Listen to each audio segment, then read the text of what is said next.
বাদুড়িয়া পৌরসভার আনাচে কানাচে দীপঙ্কর ভট্টাচার্য এরকম দুর্নীতির নমুনা প্রচুর, কত দেখাবো। আমরা শুধু 12 নম্বর ওয়ার্ডটা ঘুরেছি, শুধু 12 নম্বর, এই শুধু পুরো কলোনি এলাকাতেই, ওই দীপঙ্কর ভট্টাচার্যের পাড়া এলাকায়, সেখানেই এত। আচ্ছা, এবার ফণীভূষণ শীল, তার পাকা বাড়ির কাছেই আর একটা বাড়ি, 10 কাঠা জমির ওপর, প্রধানমন্ত্রী আবাস যোজনায় পাওয়া বাড়ি, আর তার ঠিক পাশেই যাপনের বৈপরীত্য। দীপঙ্করদের আমলে গরিবদের জন্য হয়তো ঘর পাওয়া মানা ছিল।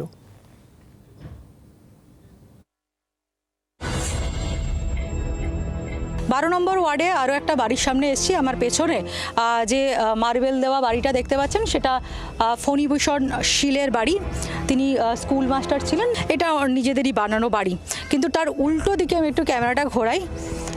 এই যে জমিটা দেখতে পাচ্ছেন, সেটা হচ্ছে গিয়ে 10 কাঠা জায়গার ওপরে একটা বাড়ি তৈরি হয়েছে, এবং এই বাড়িটার কিন্তু জমির মালিক হচ্ছে ফণীভূষণ শীলের ছেলে।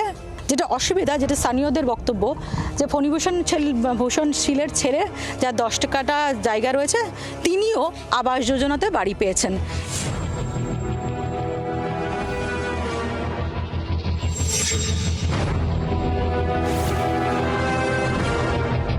আমরা তো কলোনির রিপুচি, আমাদের 10 কাঠা করেই জমি, আমাদের 10 কাঠা বেশি নেই, জমিতে মূল্য নেই, ভ্যালুয়েশন নেই, তো পচ্চা নেই। পাট্টা দিয়েছে সরকার থেকে, তাহলে সরকার থেকে পাট্টা দিয়েছে, সেই 10 কাঠার উপরে আমরা নিয়েছি।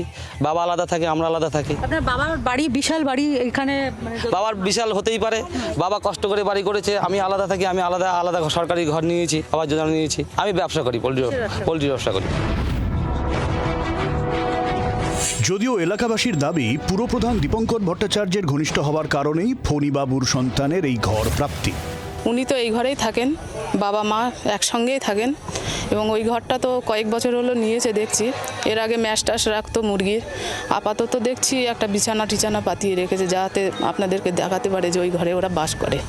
কি ব্যবসা করেন? মুরগির ব্যবসা করে, আর ওই চেয়ারম্যানের সঙ্গেই চেয়ারম্যানের ঘনিষ্ঠ। অথচ ঠিক তার বাড়ির পাশের ছবি সম্পূর্ণ আলাদা।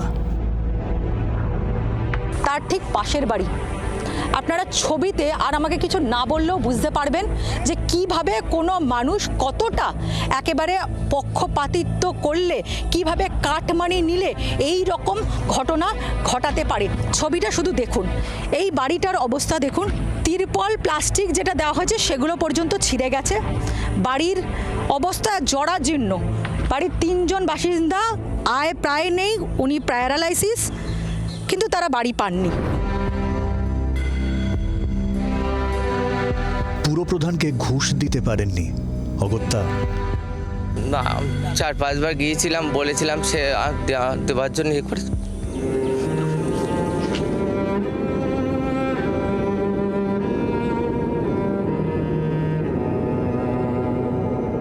কেন বারবার যাওয়া সত্ত্বেও টাকা মেলেনি? ওরা টাকা চেয়েছিল, বললাম এখনো টাকা দিতে পারবো না। প্রথমবার বড় মেয়ের বিয়ে দিলাম, তারপর ছোট মেয়ের বিয়ে দিলাম। টাকা পয়সা একটু ঘাটতি ছিল, আবার ঘর নেবো বলে গাছ বিক্রি করলাম, সে টাকাও তো ওনার পেছনে খরচা হয়ে যাচ্ছে, পাচ্ছি না এর করতে জোগাড়। তা কাগজপত্র জমা দিছি, বললো ঘর আসলে এবার ঘর দেবো তোমাদের, এই কথা।